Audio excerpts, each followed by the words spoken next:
Okay. So sorry. Let's pick up where we left off yesterday.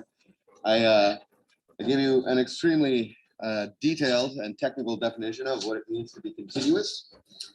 And if you recall yesterday, I said I would distribute some notes slash kind of a worksheet to help you get some practice using the definition of continuity.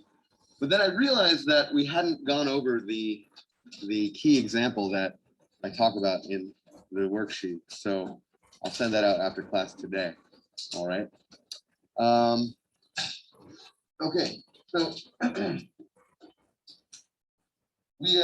think we left off with the theorem that all elementary functions are continuous in their domain of definition.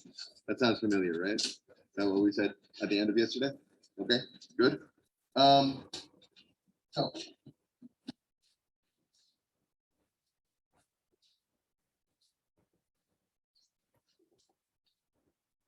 we were to consider the function of three variables, x, y, z, defined by the equation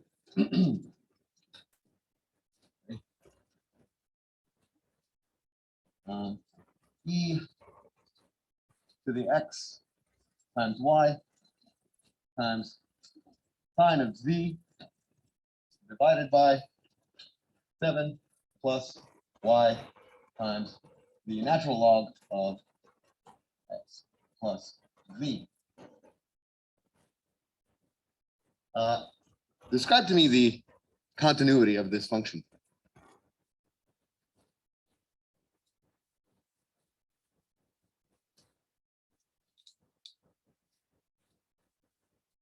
Is that a hand back there?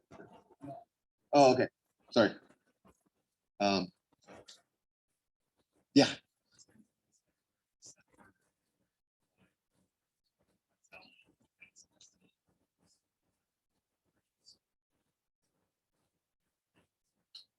Yeah, exactly. So this function, first of all, notice that it is a finite combination of elementary functions, right? And by combination, as we discussed, we mean multiplications, additions, divisions are a type of multiplication, right? Subtractions are a type of addition, and compositions.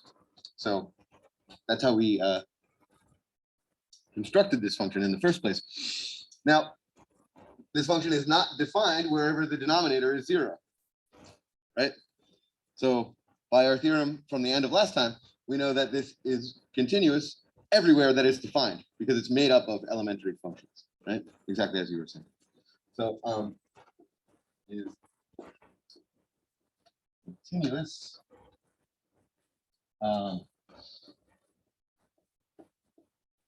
everywhere 7 plus y times ln of x plus z is not equal to 0. I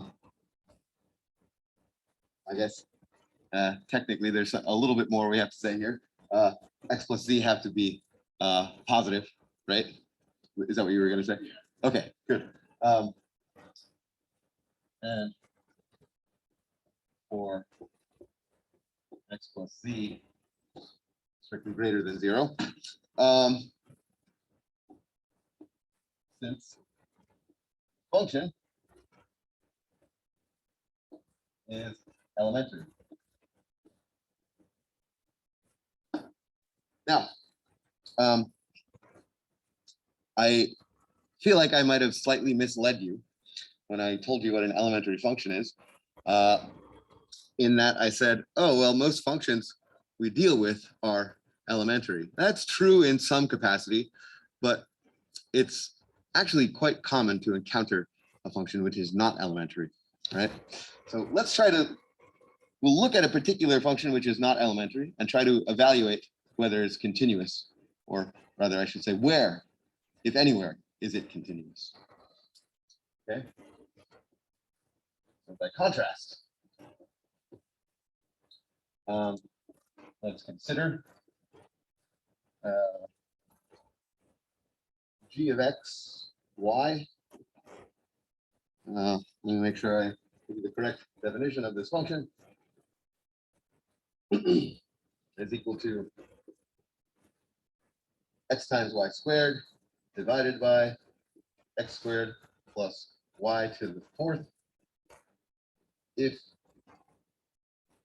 xy is not equal to the 0 vector, and we'll set g of xy equal to 0 if x comma y does happen to equal to the 0 vector. Okay, so the domain of definition of G is all of R2, right?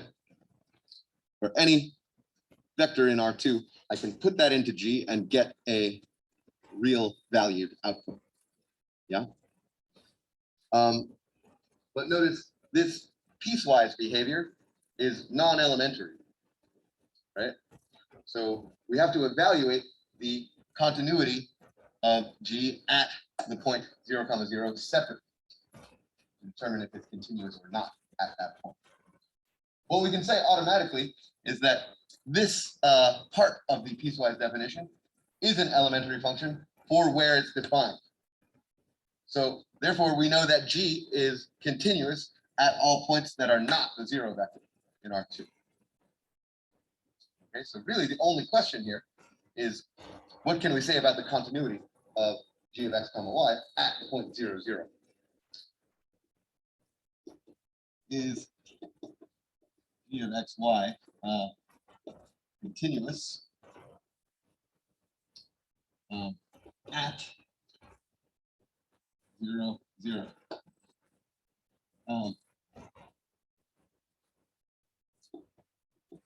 Give you a hint. Use the definition of continuity.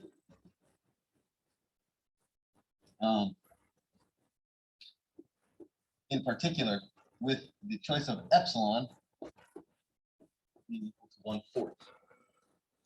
Okay, so I want you to think about this, and then I'm going to send you a document that has a detailed explanation of how we can verify the continuity or discontinuity of G at this point using the definition. Okay, I'll send that to you later this afternoon. But until then, keep this in the back of your mind. Right, so just one more word about this before we move on. Remember what the definition of continuity says. It says that for every epsilon, there exists some delta, every positive epsilon, I should say, there exists some positive delta, such that we can do this thing that I was drawing on the board yesterday, right? Where we can make a small interval around the input value and have a corresponding small interval around the output value, right? Where this depends on epsilon and this depends on delta. What I'm saying here is, if you pick epsilon to be 1/4, you should be able to construct an argument that there is no such delta that allows you to make sets around the input and the output, like the definition requires. Okay. Okay. So I mentioned this yesterday. In practice, we won't appeal to the definition of continuity very much at all. It's just important that you know that this is lurking under the surface of whatever computations and deductions we make about continuity. So now we're going to introduce some machinery and terminology for making it much easier for us to evaluate continuity. Okay, so before we get into this, let me just say, everything that we're about to define, all the concepts, properly belong to a branch of mathematics called topology. I'm going to give you a semi-formal treatment of this, but the takeaway should be the general concept, okay? We'll refer back to the general concepts that we're about to define throughout the rest of the term. I also have some notes prepared for you about the totally rigorous definition of all the terms that we're about to define and how they interrelate to one another in a precise fashion, but that's just for fun. That's not required by the course, okay? I know historically people have had a lot of questions, so I have some notes prepared for you that will hopefully help you reach some answers to the questions you might have after we talk about topology for a little bit. Okay, so first and foremost,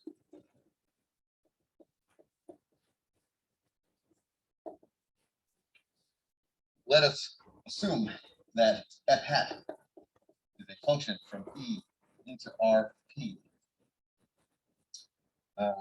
where, as is becoming customary, E is a subset of Rn. Okay, so now let us let B be a subset of Rp.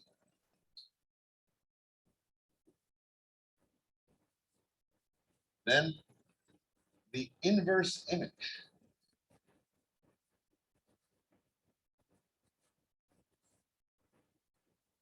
of B under f hat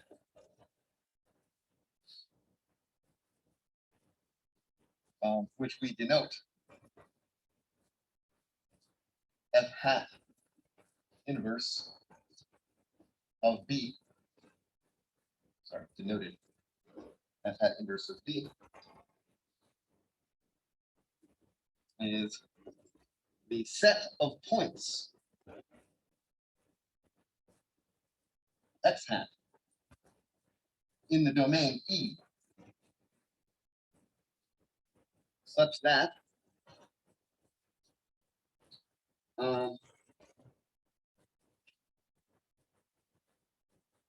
f hat of x hat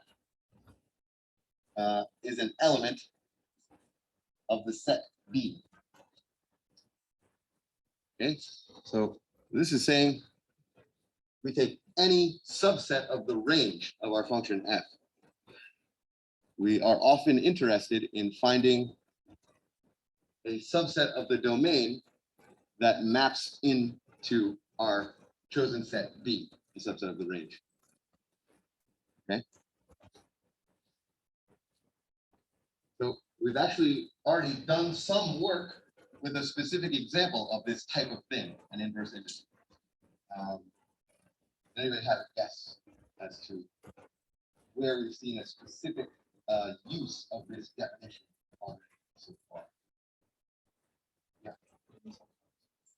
Yeah, exactly. When we talk about level sets, every level set can be realized as an inverse image. How is that?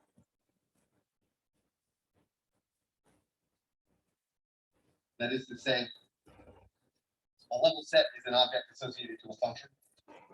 What subset of the range of that function will I take the inverse image of to find a level set? Maybe better that we start, somebody remind me the definition of what a level set is.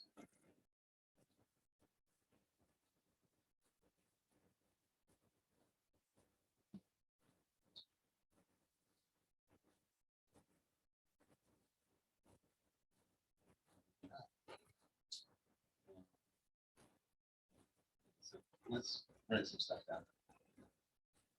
No.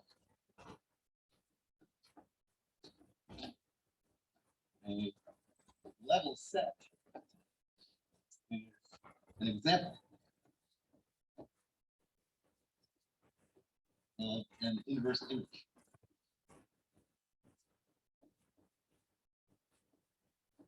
Here's how.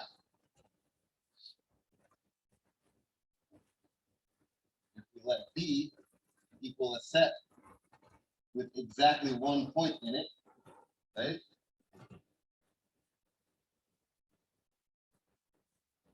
Okay, so some people were confused about this notation in my morning section. These curly braces are what we use to construct a set, right? So I'm saying that B is the set with exactly one element, which is just a vector in our. But since I put curly braces around it, I'm viewing it as a subset. Okay, so if we let B be this single point, I take the inverse image of B. This is just defined to be the set of vectors x hat in E such that f hat of x hat is equal to some element of capital B. There's only one element of capital B, right? B hat.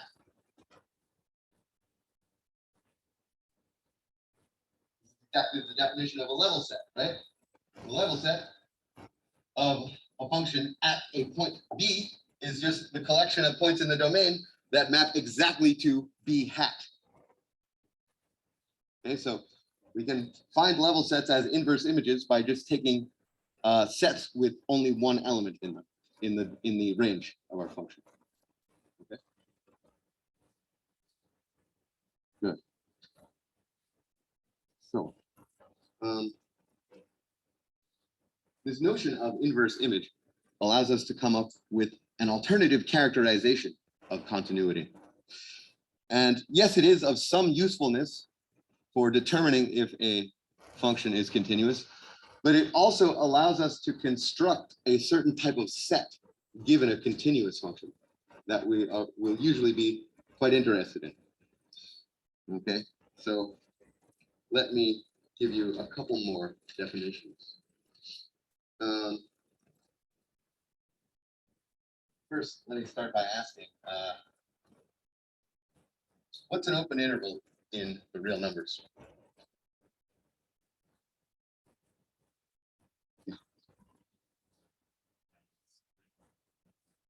Yeah, good. Here we have a real line R. And we typically denote the subset of points between A and B in the following way. Call this an open interval.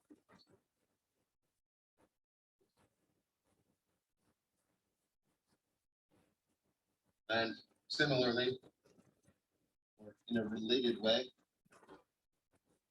we can look at a smaller interval inside here and include the endpoints, right? And this is called a closed interval.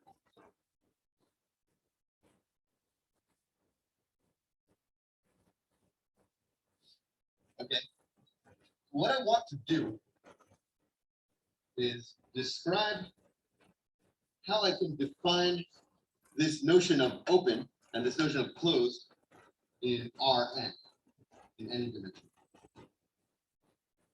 Okay. So what does that look like? Let's move to R2.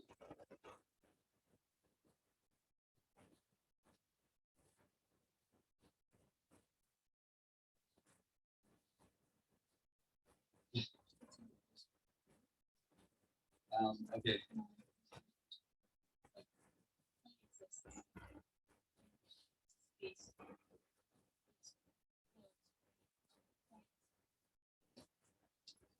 Okay, so you're kind of on the right track here, but there's only one plane in R2, the whole thing. Okay, so yeah, but how do we specify that? Yeah.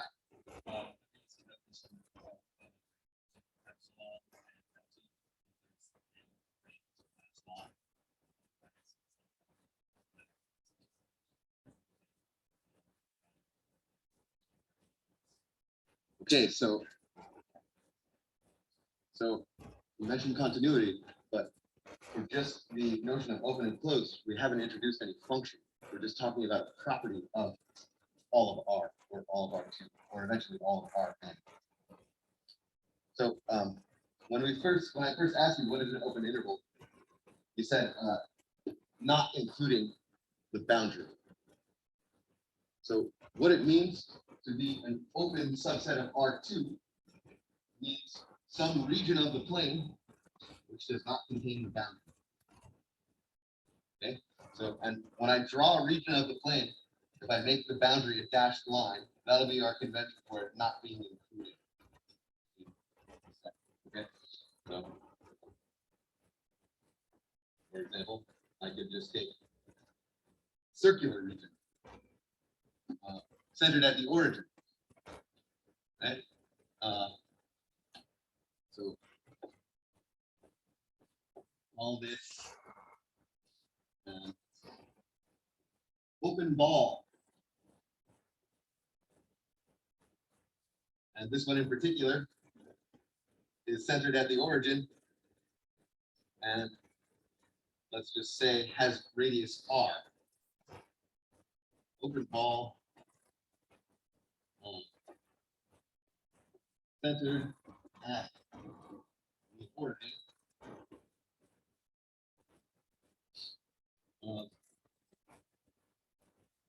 Radius r, okay, which we can write in this set builder notation.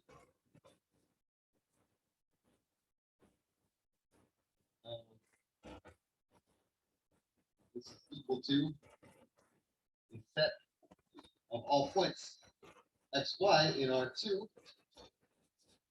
so that x squared plus y squared is strictly less than r. Right? That is to say, this inequality must be strict if we do not want to include boundary. You can't actually attain a distance of r away from the point 0, 0.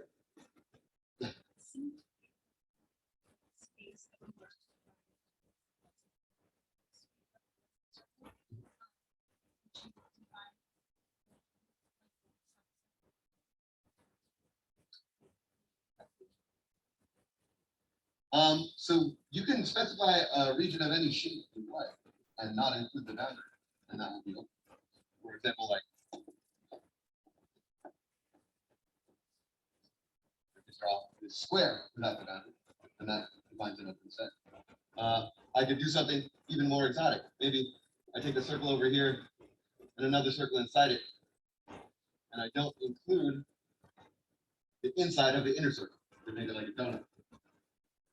Anything I can write an equation for the shape of, I can make an open set out of that. So.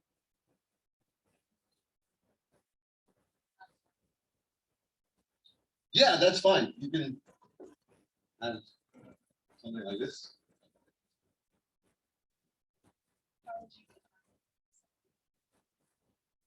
Well, that's a challenge, and that goes time by time, and depending on what kind of set you want to define. So some sets you may not be able to come up with a completely descriptive equational expression for it. But the main characteristic of being open means that it does not contain its boundary. That's the important thing. Yeah, that's a good question. Yeah.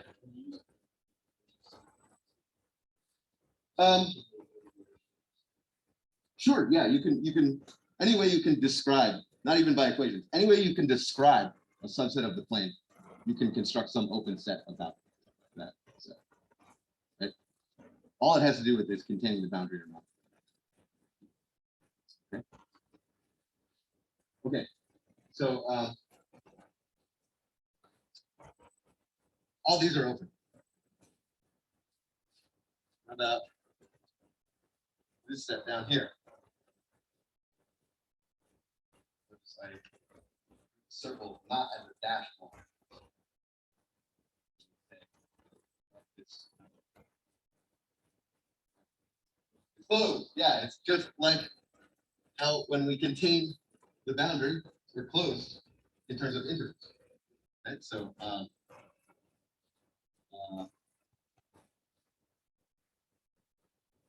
also find a closed ball of radius r by dr of, let's say it's centered at AB, right? Since I drew it way down here, some point of R2. Yeah. And to indicate close, we usually put a bar. Okay. Just a set of x comma y in R2. So that I have to be careful here now. X minus a squared plus y minus b squared is less than or equal to r.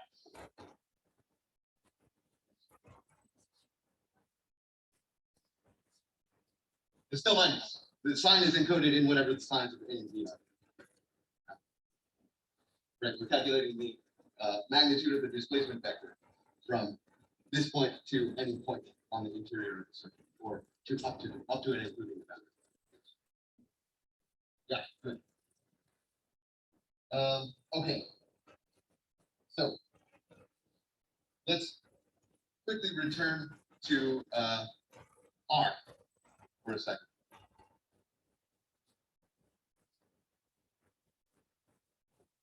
In R.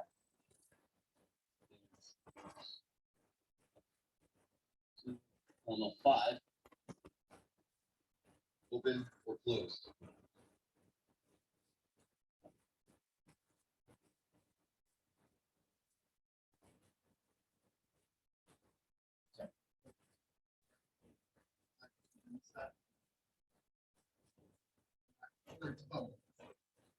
You had it right the first time. It's neither. Yeah, it's neither. Okay. Neither. Okay. So always a stumbling block for beginning students in topology. Open and closed are not binary. This does not behave like a door, right? You can have sets that are simultaneously neither open nor closed, and in certain circumstances, you can have sets that are both open and closed. So just be cautious about this. You really have to check this notion of, does it include all of the boundary or none of the boundary? Those are the two situations. All of the boundary being closed, none of the boundary being open.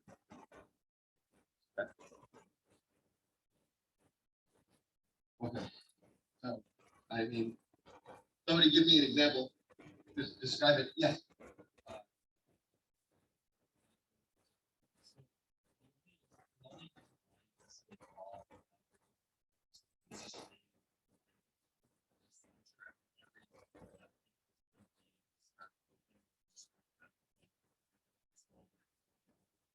Yeah, but then you're describing a different set. Yeah. Yeah. So, I mean, you're right. The reason we choose open and close is at the genesis of topology, maybe mathematicians thought it was more binary than it actually is. But in fact, the more you study different topological spaces, you see that it's much more complicated. Yeah.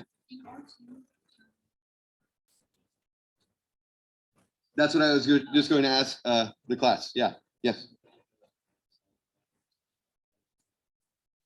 Yeah, sure. That's definitely a thing to do. If we included this inner boundary piece, then this set becomes neither open nor closed, right? Because it doesn't contain all parts of the boundary.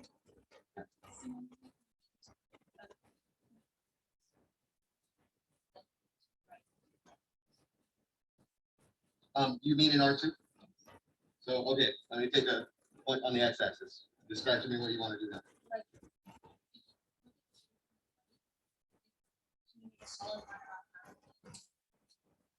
Oh, yeah, sure. You can do this. In fact, any amount you can make solid, as long as you leave a chunk that's not solid, that's dashed. This is now neither open nor closed. Yeah, good. Okay. Now, this gets to your question before. It might be quite difficult to write this as a set, but this drawing indicates that it is neither open nor closed. All right. So, good.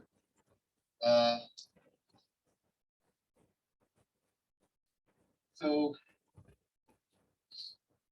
what can we say about open sets in Rn? In Rn,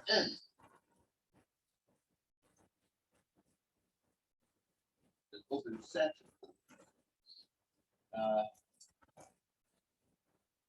again does not contain any part of its boundary.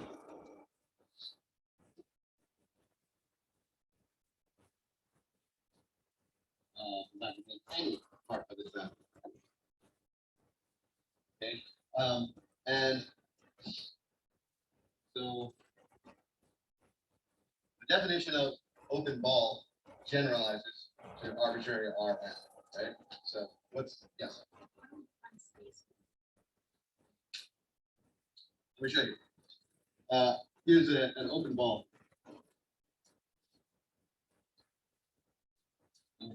Rn centered at x hat radius r is given by a very straightforward generalization of this description of an open ball in R2. Okay, what is the straightforward generalization?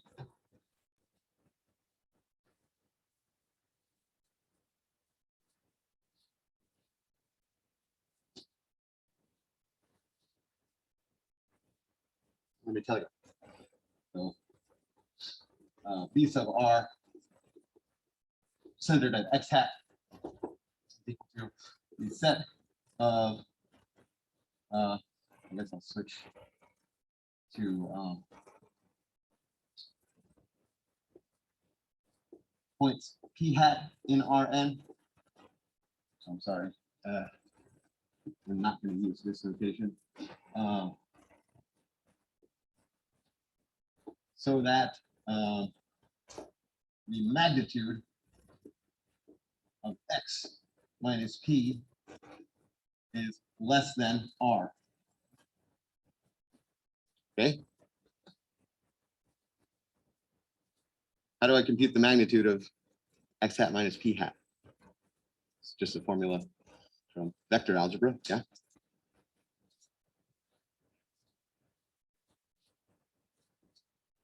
Well, let's write this down. Where, because once we write it down, you'll see how it's exactly the same as what we wrote for R2. where the magnitude of x hat minus p hat is equal to the square root of x1 minus p1 squared plus x2 minus p2 squared,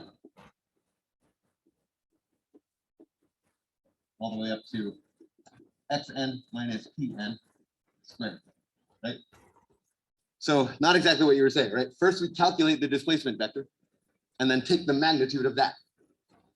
Exactly the scenario that we had over here, just with two components. I'm sorry, this is supposed to have a square root on it. It's equation for a circle, right? Yes, gotta keep me honest here. Okay. So this specifies in R3, this is a solid sphere, right? In R4, it's not really easy to say what that is or visualize it, but it's a four-dimensional sphere filled in. Yeah.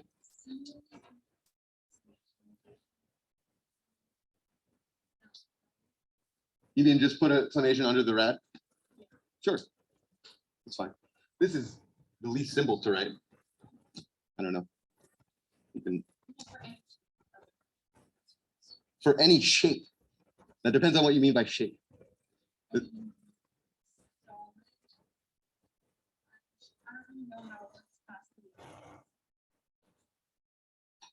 Well, okay, so you can definitely, there is a large class of shapes that are defined by functions, but then there are shapes that are not defined by functions. So this is a challenge as old as someone tried to conceptualize beyond 3 dimensions. How do you specify a collection of points that satisfy some property? Well, that just depends on what the properties are. If the property is that they satisfy some functional equation, then it's easy to write some description of the set like this. If not, then you might have a less descriptive way of talking about the set that would not lend itself so well to this notation. But they're still actually out there in n-dimensional space, right? It's just like this weird thing. I think there's any good equation for that, but I'm able to draw it. So that is easy to convince us that it's an actual thing. We operate under the assumption that that's true in n dimensions. Okay. Okay. Good. So what's the point of all this? Why do we go to the trouble of distinguishing these two special classes of subsets of the plane, or R3 or Rn? Well, it's because there is an intimate relationship between such types of sets and the notion of continuity.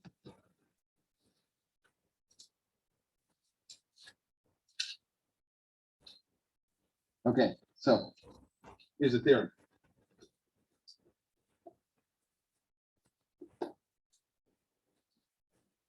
The following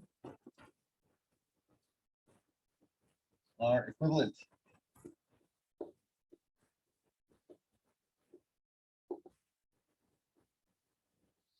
Firstly, f hat going from E to RP is continuous.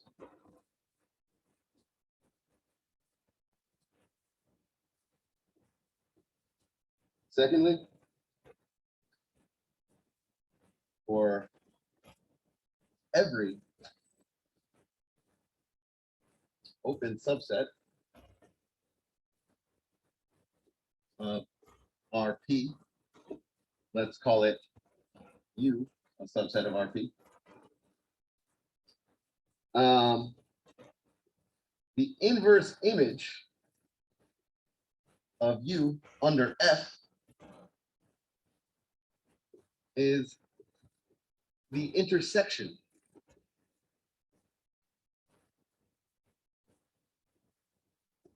of an open set, an open set in Rn and E. After I say the third thing, we're going to come back and unpack this. Don't be too concerned.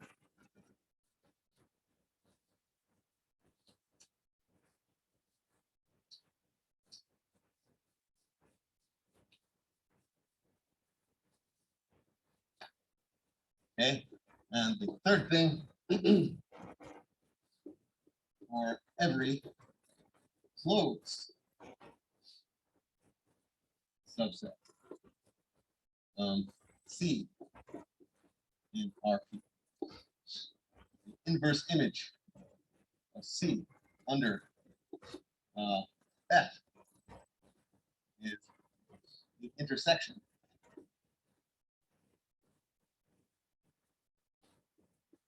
of a closed subset of Rn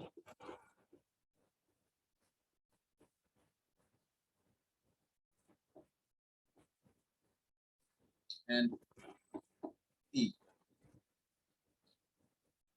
Okay. So to think about what's going on here, let's momentarily assume that F hat has domain all of Rn. Okay, so let me write that down. First,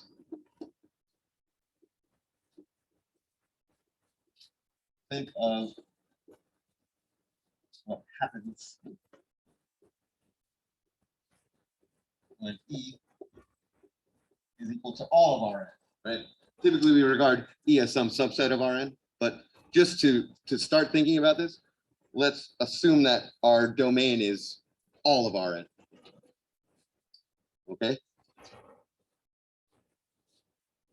Then what does, for example, statement 2 become in this scenario? My domain is all of Rn. What this is saying is, yeah,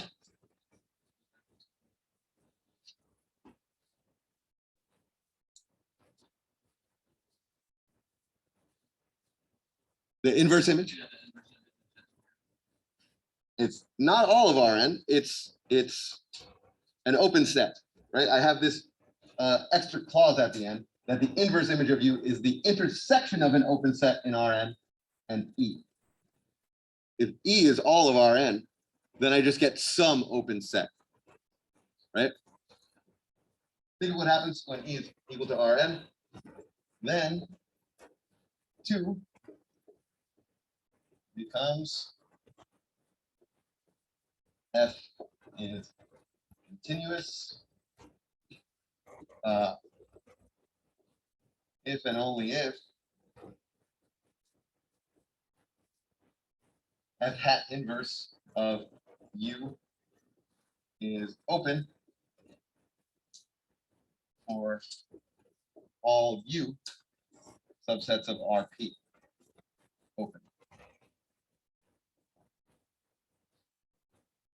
Okay, so very often how you might remember this is for a continuous function, the inverse image of an open set is open. Really what you're assuming there is that E is all of Rn. So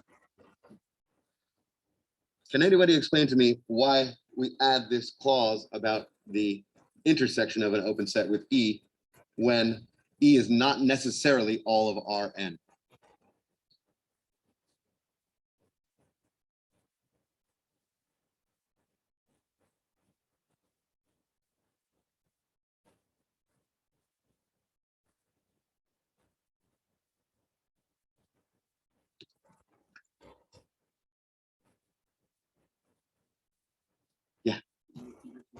Yeah, sure. So here's the simplified statement in quotation marks when E is equal to all of Rn. Can anybody explain to me why we add this clause at the end of statement 2 that the inverse image is the intersection of an open set in Rn with E? Why do I Why do I go to the trouble of saying that in the case when E happens to not be all of Rn? Yeah. Yeah, that's right. That's great. That's exactly the kind of answer I was looking for. Let's look at a schematic example, just a drawing to see how that might happen. Yeah, exactly. You can get a weird shape that's half open and half closed. Okay, so in general, take F going from R2 to R, or sorry, I should say from E to R, where E is a subset of the plane and E is not equal to the entire plane.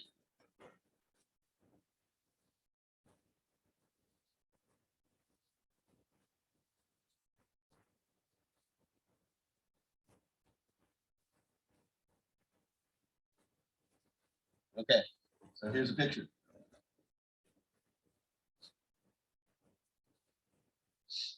Let's say, here's my domain. E, and it happens to be closed, right? I'm allowed to have a closed domain, that's fine. Let's see. I'm saying this function just goes into R. So if I take some arbitrary open set, B, then I want to look at the inverse image of this under F.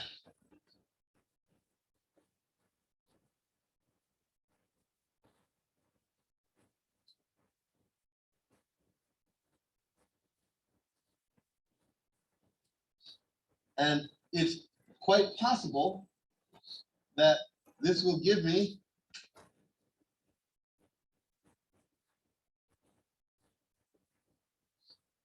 some set like this. This is F inverse of U. Okay? So this shaded, this heavily shaded part is the intersection of E and this open set F inverse of U. Okay? So shaded is E intersect F inverse of U. This intersection is neither open nor closed, right? Because it has a piece of boundary from E, which was closed, and it has a piece of boundary from F inverse of U, which is open, because F is continuous. We took the inverse image of a continuous set of the range. Okay? This is exactly what you're saying, right? In a way that we can draw, kind of. Yeah, good. Yeah. That's fine. What that means is, let's say instead of this being F inverse of U, actually, let's just take another open set. Okay, I'll take the open interval C to D over here, and let's call it B. Then let's say we take the inverse image of V, and we get something over here. Yeah? So E and the inverse image of V don't intersect.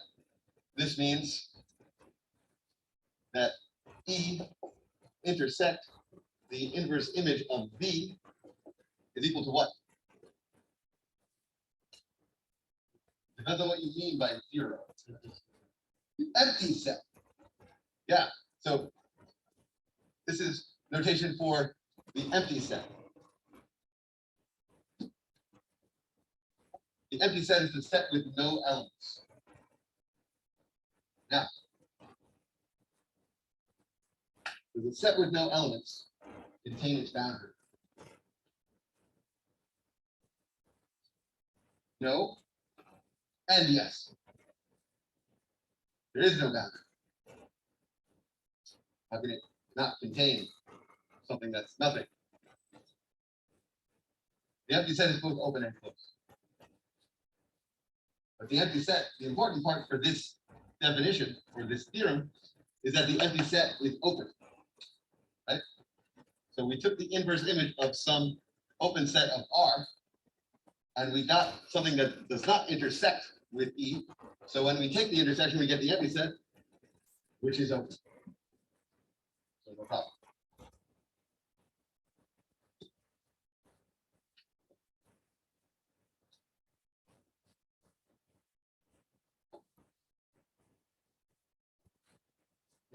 Does that mean that we end up the empty set because it's kind of set Yeah, so any property that you can say about an open set or a closed set applies to the empty set. Yep. So if it's more convenient to use properties of one or another, you feel free to do that. Yeah, good. Okay. So good. I mentioned this before. This theorem is sometimes useful for checking the continuity of a function. It's still a little bit of work to use, but sometimes it's easier than the definition. What this theorem is really good for, though, is constructing new types of open sets, right? That is, for any continuous function, we have a machine for generating open sets of the domain of that function, right? Just by taking the inverse image of the open sets in the range. Let me show you what I mean.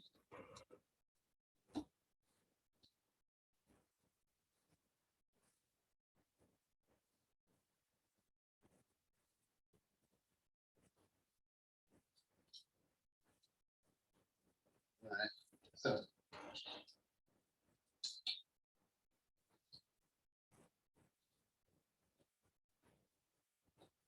why don't we consider that's going from R3 to R,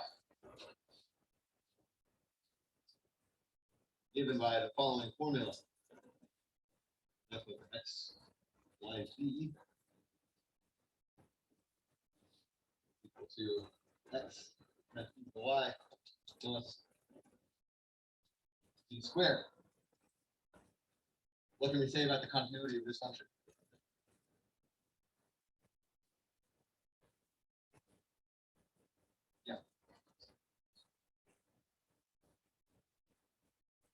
Yeah, this is an elementary function. It's constructed from elementary functions. And this is defined for all values of R3. So this is continuous on all of R3, right? Continuous on all R3. Okay. So what does this tell us?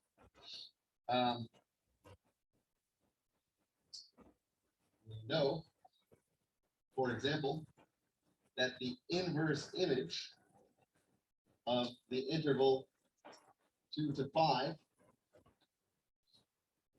is open. 3, right? Because the open interval 2 to 5 is an open set in R. We just verified that F is continuous. So when we take the inverse image of an open set, we get some open set. Let's take a look right now. Let's describe this in a descriptive equational manner. So this open set is given by following.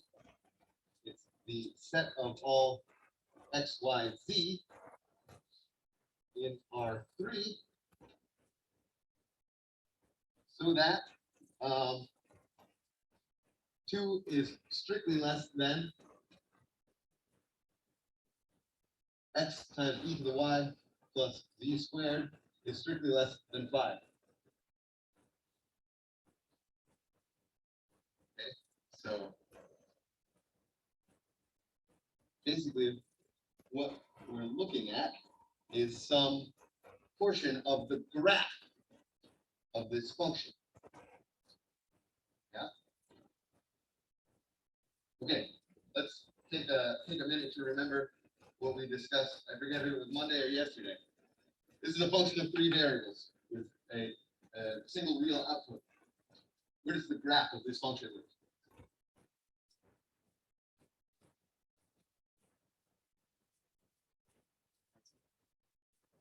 Ah, why do you say that?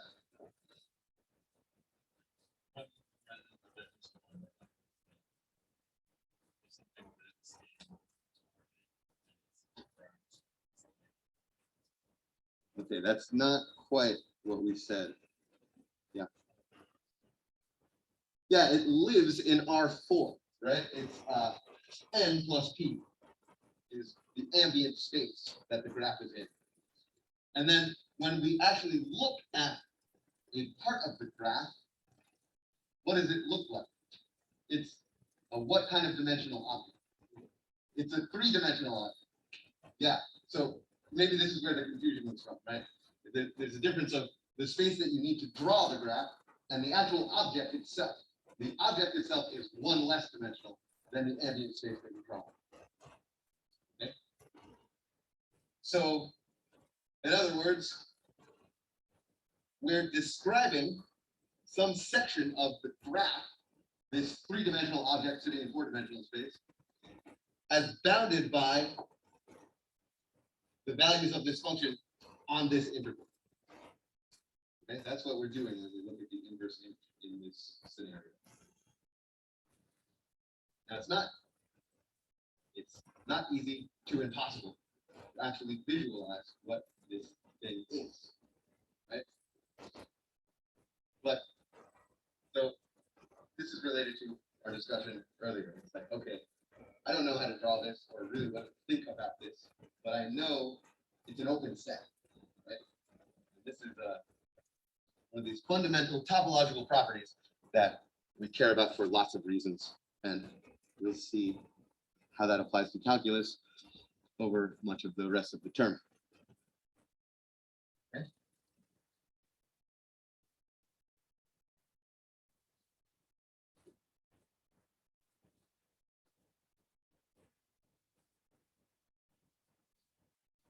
Now, let's keep talking about this function. And let's consider the level set of f at 7. Okay? So that is to say, i.e., the set of points x, y, z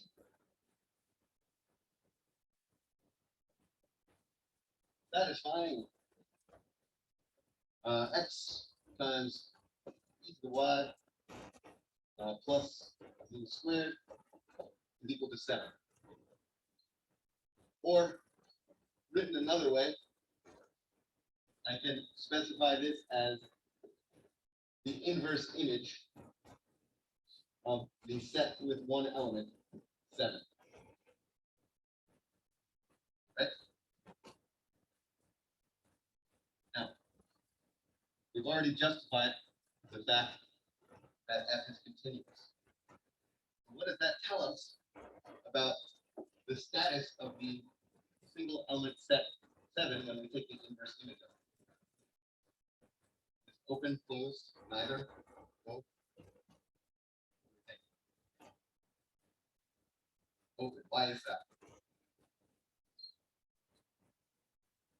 So that would imply that the single element set 7 is open.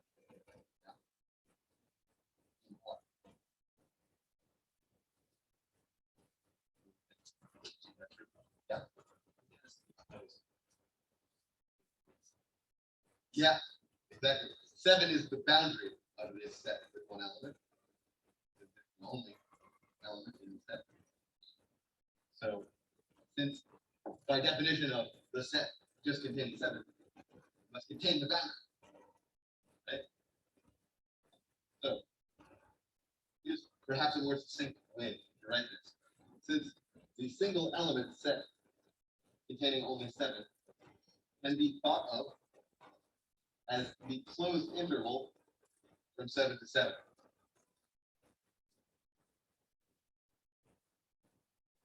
This is closed. The level set as inverse set containing only 7 is also closed by 3 from the theorem. Right? Okay. So this is true in general. Continuous functions have closed level sets.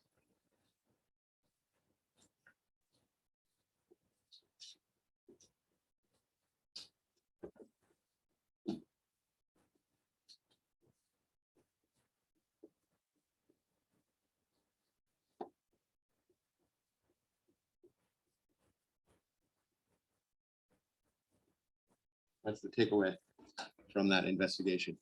Okay, that fact is often useful.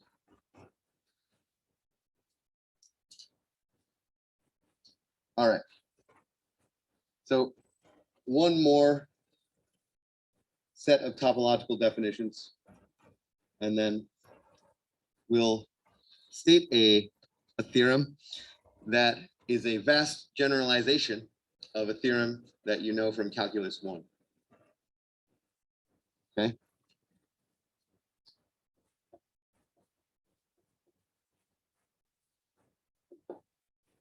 So, a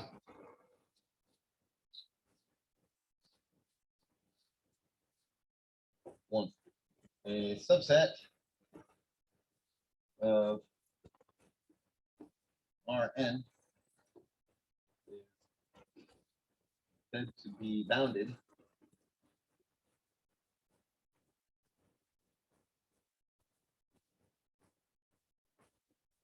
if it is contained in an open ball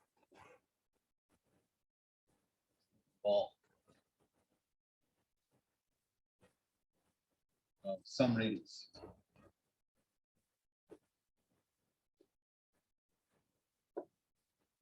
Okay, that is to say, well, let's just look what happens in R2.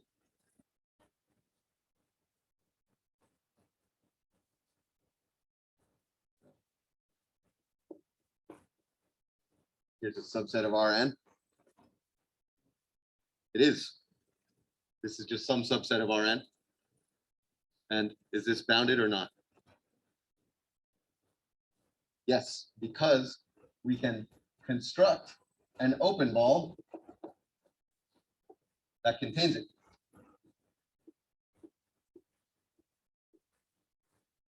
Right? We just have to pick the radius large enough. Yeah.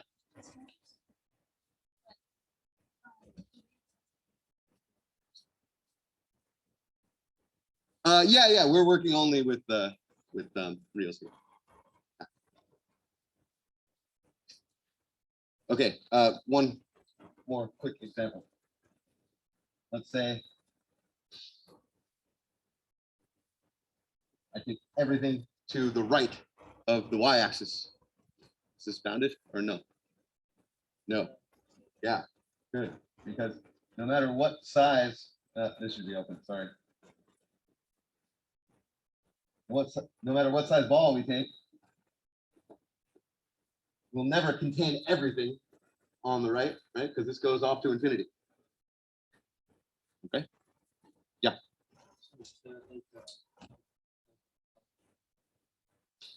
Well, remember, that would require us to put a topology on the set of functions. Right? Now we're talking about points in space here. What you're asking is there a topological way to describe whether a collection of functions is open or not, or bounded or not? This requires us to come up with some notion of distance between functions. Okay. Whereas right now we're only talking about vectors.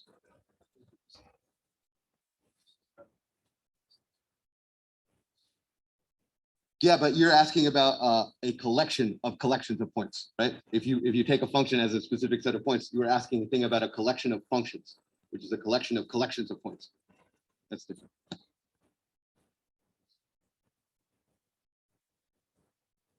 No. Okay. We can talk later. I just want to say one more thing before we go.